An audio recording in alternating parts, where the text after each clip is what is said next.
In this video, I will show you step by step how to log in SBI Maldives banking online. So go to Google and search for SBI Maldives online banking and then click on the first result here. After that, you will see this page. From this page, you have login with your internet banking credential. Write your user ID. For example, this is your user ID and write your CAPTCHA. For example, this CAPTCHA. After that, all you have to do, click on proceed, this option, proceed.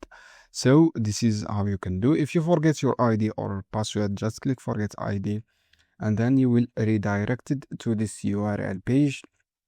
From this URL page, you can recuperate your ID and password and then you can log in successfully again. You can also log in with app, just downloading the app on App Store or Play Store. For example, this app, download and then write also your ID just like this image without any problem. This is how you can do, guys. I hope this guide helpful for you. Don't forget give like and give me share this video for more content.